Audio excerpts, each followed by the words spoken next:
Olá, esse é o Bate-Papo UOL. Boa tarde, meu nome é Fernanda Pineda e hoje a gente conversa com uma cantora, compositora, que a gente estava com saudade dela, de ouvir o trabalho dela, é a Pitty. Olá, Tudo bom? tudo, e você? Tudo jóia.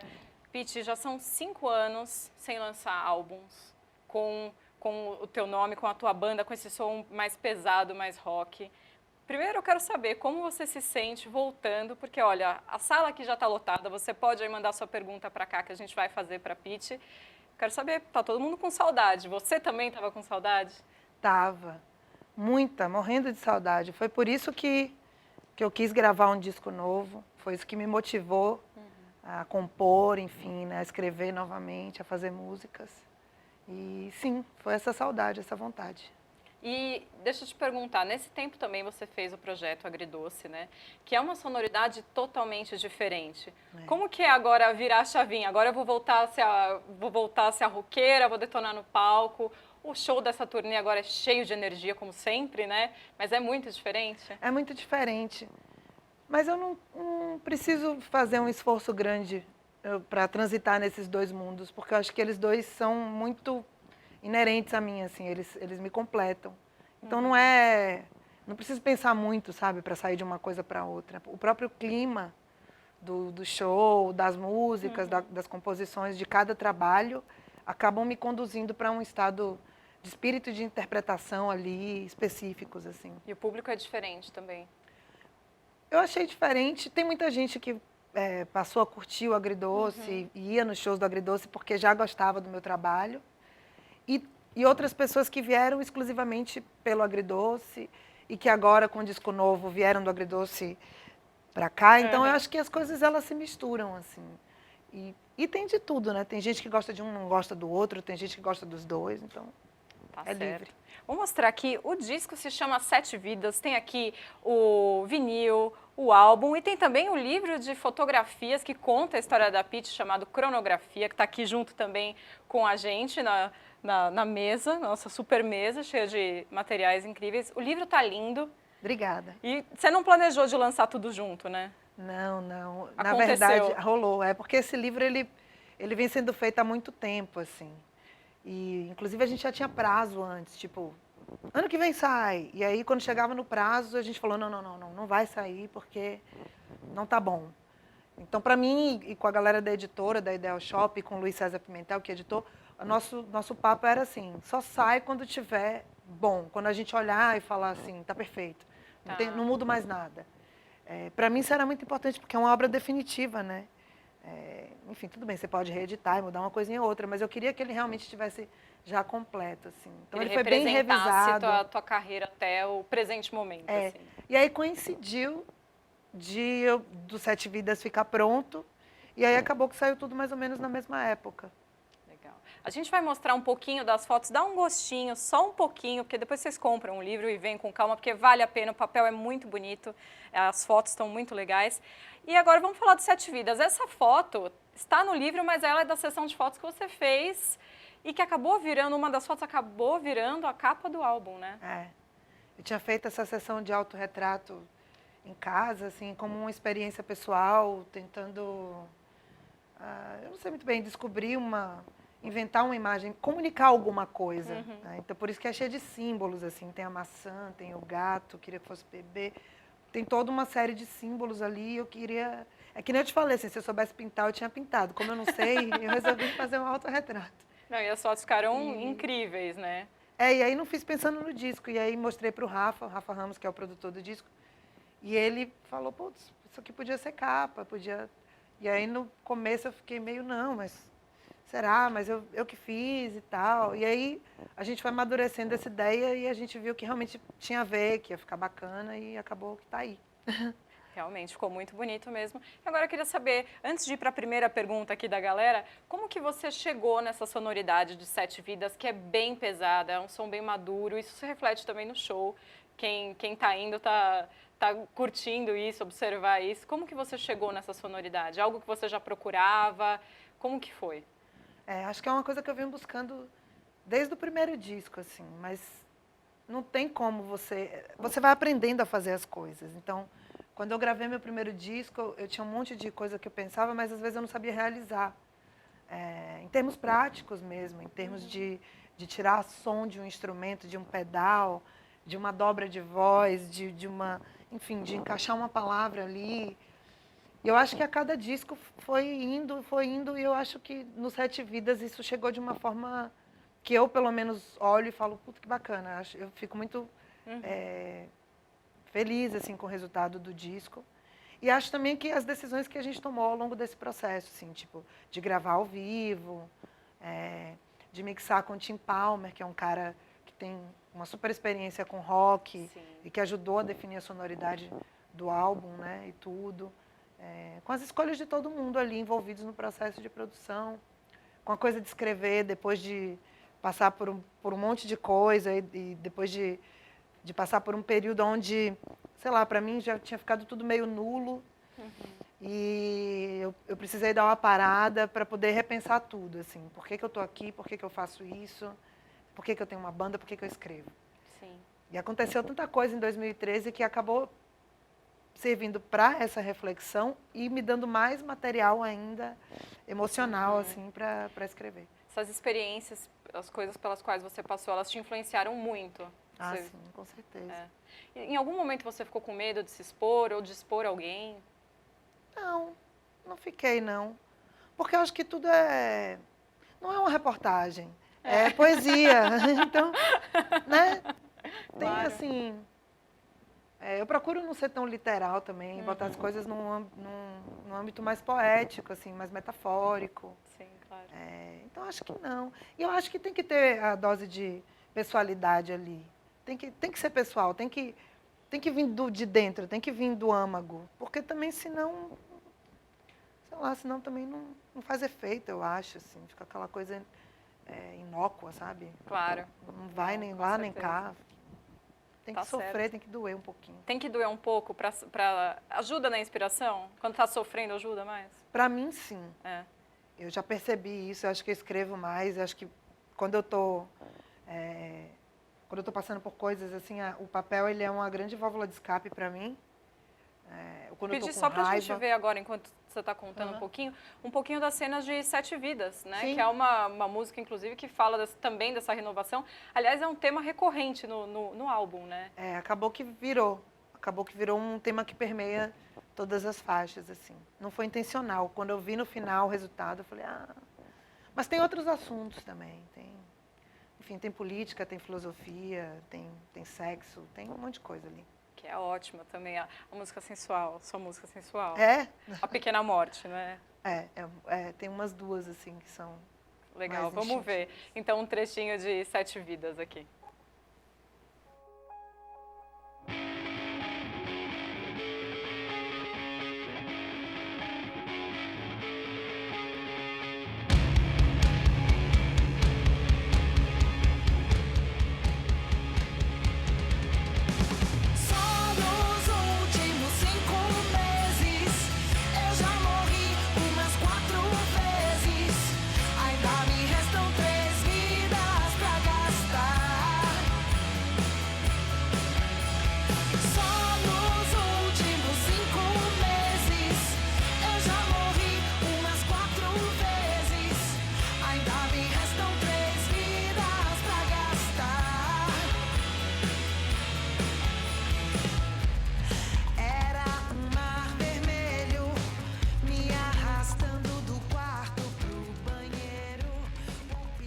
Um pedacinho aí de Sete Vidas. Vou para a primeira pergunta de hoje dos internautas, do Hilton. Ele quer justamente saber como foi.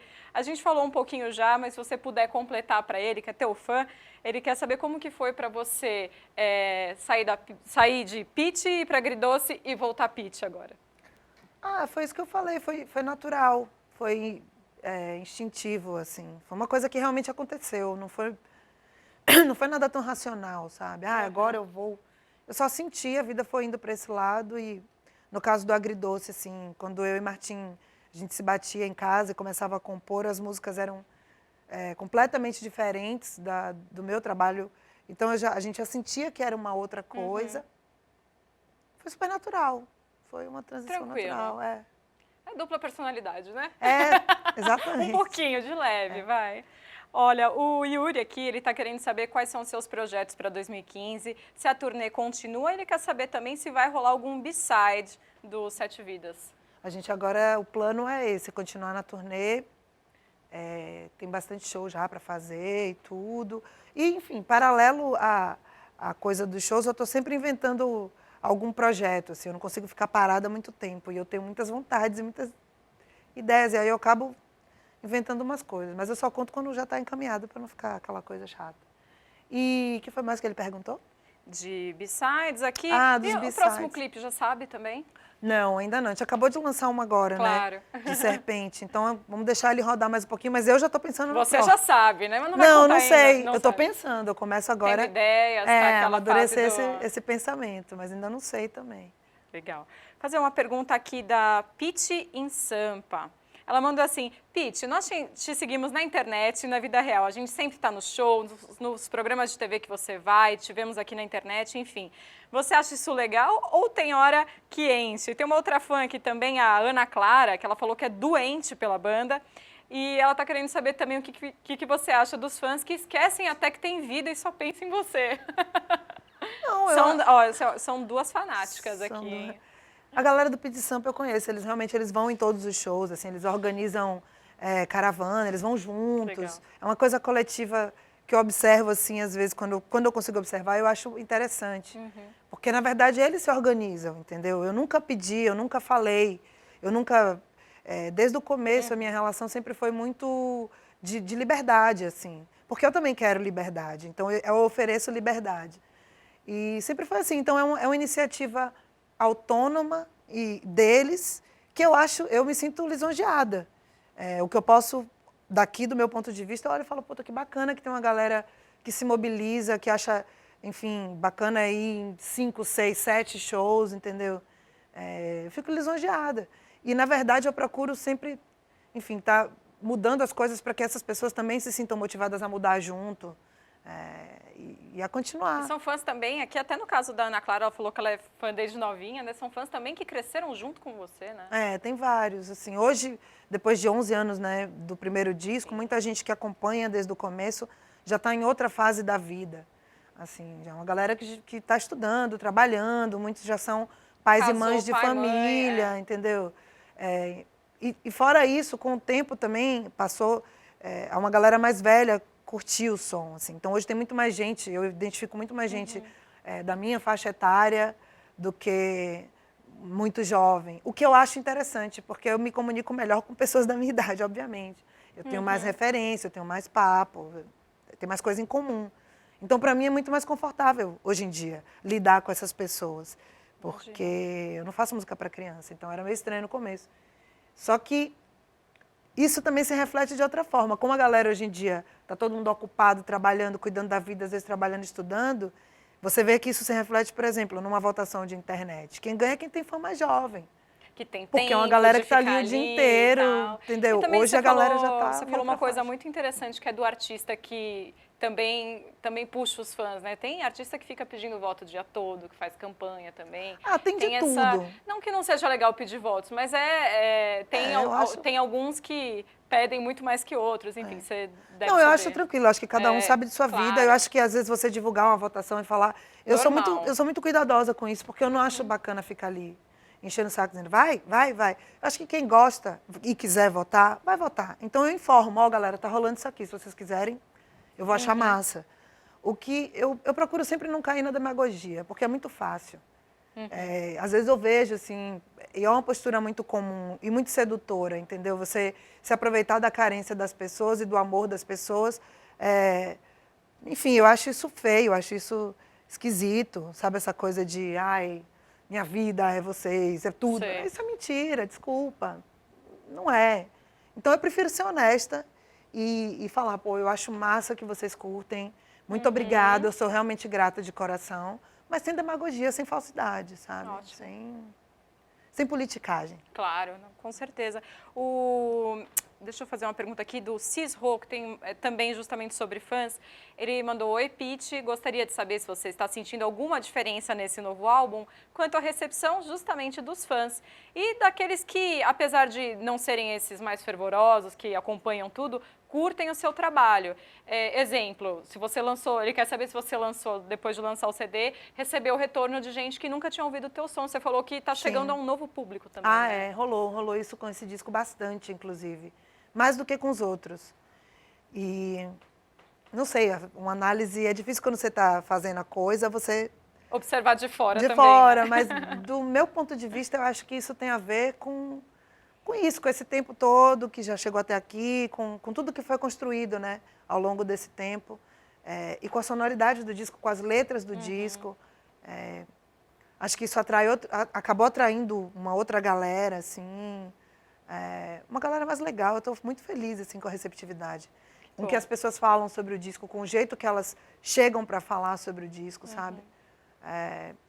Às vezes é isso, às vezes eu percebi muito cedo que quantidade não é qualidade, eu prefiro qualidade. Então, para mim, é muito importante quando alguém pesca uma referência ou fala sobre aquilo e compartilha aquela coisa da arte ali de uma forma mais profunda, que não é só, sabe assim? Sim. Então, isso acontece hoje. Mais raso, assim, né? Que eu acho que é muito uma coisa de idade mesmo. Então, como a galera hoje é mais velha, eu acho que a gente consegue trocar essa ideia num nível mais construtivo. É mais produtivo para ambos os lados, eu acho, assim. Realmente. A Rafaela, ela está querendo saber aqui, deixa eu pegar a pergunta dela. Rafaela perguntou, você acha que o público brasileiro chegou a ter algum tipo de, talvez, preconceito com o som do Agridoce? Porque eu tenho a impressão de que se fossem gringos, talvez, cantando a mesma coisa, você teria bombado muito mais. É uma pergunta interessante a dela. O que você sentiu isso em algum momento? Não senti, não. Aliás, o público brasileiro, você sente que eles abraçam realmente o rock nacional ou que, por exemplo, nos festivais está muito voltado ao rock estrangeiro? O que você acha? Eu acho que tem as duas coisas, depende de que, assim, tem festival de todos os tipos, assim. Tem festival que é mais voltado para as bandas nacionais, tem festival que é mais voltado para as bandas gringas e as nacionais estão ali de coadjuvante, mas eu acho que o rock nacional ele tem um público gigantesco, assim, tem um público muito grande. Eu vejo isso quando eu subo justamente em palco de grandes festivais, às vezes só com banda nacional, e que tem ali, sei lá, 50, 60 mil pessoas. Isso é muito bacana. Eu não sei, eu acho que... Eu não senti preconceito, não. Não, eu acho que é porque... Isso era um bagulho mais indie mesmo, entendeu? Que, por exemplo, justamente, às vezes é uma fã que queria ouvir no rádio a música do Agridoce tanto quanto ela ouviu todas as outras, todos os seus hits, sabe? O Agridoce até que tocou bastante, assim. O Agridoce acabou levando o meu trabalho e a minha, a Martim, para um lugar que a gente nunca tinha estado. Tipo, eu nunca tinha tocado em rádio de MPB na vida. É verdade. O Agridoce tocava em rádio de MPB. Então, isso era... A gente acabou indo para outros lugares, assim. Legal. Olha, tem uma pergunta aqui agora do Thales, isso mesmo. Ele mandou também, tem muita gente comentando sobre o cenário do rock nacional. Ele mandou assim, amo rock, mas ultimamente está difícil, porque a gente ouve muito sertanejo em todo lugar. Ele colocou assim, você acha que até as bandas novas que ajudam também a... Enfim, né, o cenário não é composto só de um artista, de várias. Ele está querendo saber se as bandas novas estão tímidas demais e quer saber o que está acontecendo.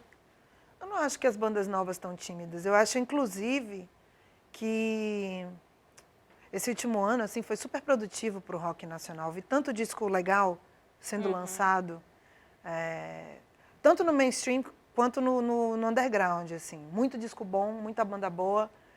O que eu acho é que o mercado ele acaba sendo muito imediatista e atendendo a uma justamente essa demanda, né, de uma coisa mais popular e tal. E o que acontece com os ritmos alternativos e com tudo que é considerado contracultura, como o rock, por exemplo, é que vai encontrando outros nichos, assim. É que nem quando você tem... É que nem TV a cabo e TV fechada. Ou e TV aberta, né, no caso. Sim. Quem pode ter uma TV a cabo, acaba não vendo TV aberta, porque a linguagem é diferente, enfim, tem toda essa história. E eu acho isso, eu acho que o rock ele encontra seu próprio nicho. Eu acho que, da parte da gente, como público, o que a gente pode fazer para incentivar? É procurar as bandas novas, pedir essas bandas em rádio e nas mídias de massa, porque eu acho que é importante. Eu não acho que a gente... pedir para os produtores da tua cidade, levar o show da banda que você gosta, é muito importante. Se mobilizar. Né, o álbum digital. Exatamente, comprar para incentivar, para que as pessoas possam continuar fazendo digital discos. E físico, né? Porque, enfim... físico é muito bonito também, mas é que o digital às vezes facilita para a pessoa um pouco mais em conta. O que quiser, o que mas puder. compre, ajude, né? Porque isso incentiva a cena, entendeu? E eu não acho que a gente tem que se dissociar da mídia de massa. Eu acho que a gente tem que procurar, o rock no caso, ocupar o seu lugar na mídia de massa sem ter que fazer ridículo, sem ter que fazer papel de bobo para estar ali, entendeu? Que é uma linha muito tênue.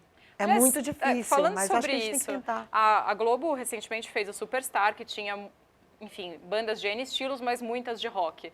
Você acha que dá para nascer rock bom de verdade, assim, num reality, num programa de TV? Ou é uma coisa complicada? Porque algumas bandas ali eram recém-formadas e foram para o programa, assim.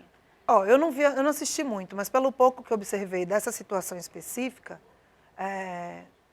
tinha as duas coisas, tinha o fake e tinha o real. Sei. Então, assim, eu acho que aí cabe também, sei lá, enfim, o senso crítico, né? E o discernimento de quem está ali do outro lado, ouvindo. Eu acho que no final, o que tem que restar é a música. Eu acho que se a música bate, tudo bem que a gente é complexo, a gente julga tudo, a gente não... A gente julga roupa, a gente julga palavra, a gente julga uma banda, um grupo, ele não tá só... Não é só a música, é tudo que está em volta dele, inclusive o jeito que ele chega até você. E eu conheço muita gente que tem preconceito porque, tipo, jamais acreditaria numa banda que veio de um programa de TV. Eu tenho esse tipo de sentimento em mim. Mas, ao mesmo tempo, eu procuro me dissociar dele porque eu posso estar perdendo alguma coisa interessante. Então, eu acho que isso me protege também de não ser bobona, de achar que tudo aquilo ali é verdade. Sim. Mas, de certa forma, você procura dentro daquilo o que é real, assim. Acho que tudo pode. O importante é ter mais bandas. É verdade. Isso é sempre bom. Concordo. O Marcolino aqui também mandou outra pergunta ótima. Ele disse que você se declarou feminista recentemente. E ele diz aqui que estamos numa época em que o feminismo tem sido visto com maus olhos, que está criando polêmica e tudo mais, porque tem uma reação conservadora que vem embutida quando você diz que você é feminista. E ele quer saber como é a sua relação com isso e está pedindo para você mandar um beijo para o fã-clube Roxa. Um beijo para a galera da Roxa. A minha relação é assim, eu penso muito nisso. Assim, eu não acordei um dia e falei, agora eu sou feminista. Eu não decidi isso. Eu percebi isso. É possível ser mulher e não ser feminista, Pitty? Perfeitamente possível, mas toda mulher deveria ser? Eu acho melhor, se você gosta da sua espécie, quer que ela, enfim, viva em grau de igualdade com, né, do seu gênero, e você quer que o seu gênero esteja em grau de igualdade com o gênero masculino e com todos os outros gêneros, acho que sim, é importante. É uma coisa em prol das mulheres. Então, tem muita história, porque o feminismo ele é plural, assim, ele não existe um feminismo. Ele é amplo, ele é diverso, eu acho que ele se constrói em cada mulher, mas eu acho que existe uma coisa básica, que muitas vezes a pessoa, quando pensa assim, feminismo, tem essa terminação ismo, que lembra outros ismos que não são legais, como o machismo ou como o racismo. O feminismo não tem nada a ver, apesar da terminologia ser parecida, é o oposto disso tudo. Sim. Então, às vezes, a pessoa não sabe que é feminista, aí basta você perguntar, assim, você acha que as mulheres têm que ganhar o mesmo salário que os homens? Eu acho. Você acha que as mulheres têm o direito de andar na rua sem serem molestadas, com a roupa que quiserem? Alguma. Uma roupa não é um convite. São duas questões básicas, e por aí vai. Claro. Com esse tipo de pergunta, você chega no final e você fala, opa, eu sou então, feminista e não sabia. Mesmo. Porque é simplesmente uma questão de igualdade de gênero, não é uma questão de supremacia.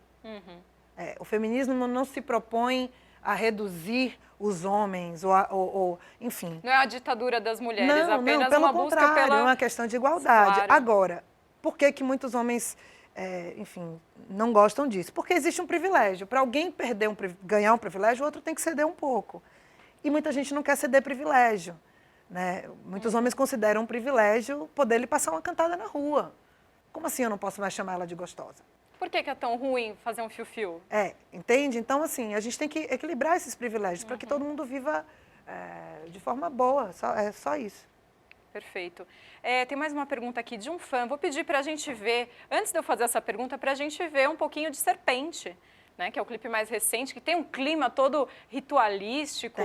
Tem Provocou o pessoal, viu? Vamos ver um pouco do vídeo.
o começo de Serpente. A gente já ficou aqui nesse ritmo gostoso. Já no balanço aqui. Tem um fã aqui seu querendo saber como que foi colocar esses elementos musicais do candomblé em Serpente. Em outras músicas do álbum também tem alguns instrumentos, né? Tem no disco inteiro. Acabou que essa ideia ficou assim um pouquinho em cada música, mas em Serpente ela é mais evidente mesmo. Não sei, assim, quando eu estava fazendo as músicas, eu estava... passei por uma espécie de banzo, eu acho. E morando longe, assim, da Bahia há tanto tempo, me veio uma outra sensação de relação, assim, com a cultura. Agora uma relação de não opressão. Então é possível agora eu observar certas coisas e me apegar a certas coisas rítmicas. E também eu queria fazer uma experiência de mexer um pouco com essa coisa do 4x4 do rock. Tá. Sabe? Eu queria subverter um pouco essa rítmica. O rock, normalmente ele é muito quadrado, assim, Sim. e eu estava buscando uma coisa mais sinuosa, que tem no candomblé, que tem no blues. Quebradas.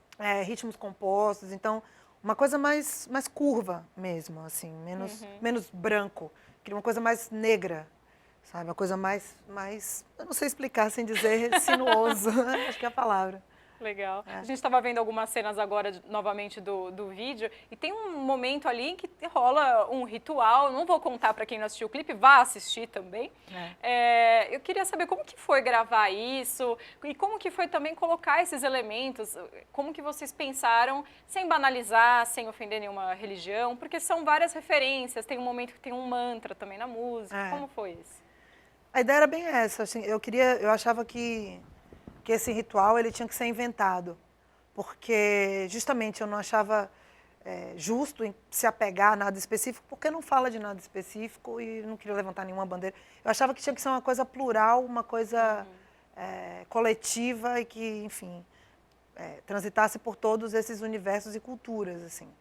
São coisas que já estão no inconsciente coletivo, assim, né? Essas religiões afro-brasileiras também, algumas coisas que a gente imagina. Também. Outras, Aí eu pensei em cultura brasileira também, folclore, entendeu? Hinduísmo, em cultura celta, em wiccanismo, em todas essas manifestações, assim, porque todas têm a sua onda, para falar sobre renovação e sobre transformação. Claro. E no final a gente chegou nesse ritual inventado, assim, onde o fogo era o grande catalisador. Mas a vontade de ser uma coisa coletiva era grande, então por isso que a gente quis misturar pessoas diferentes também.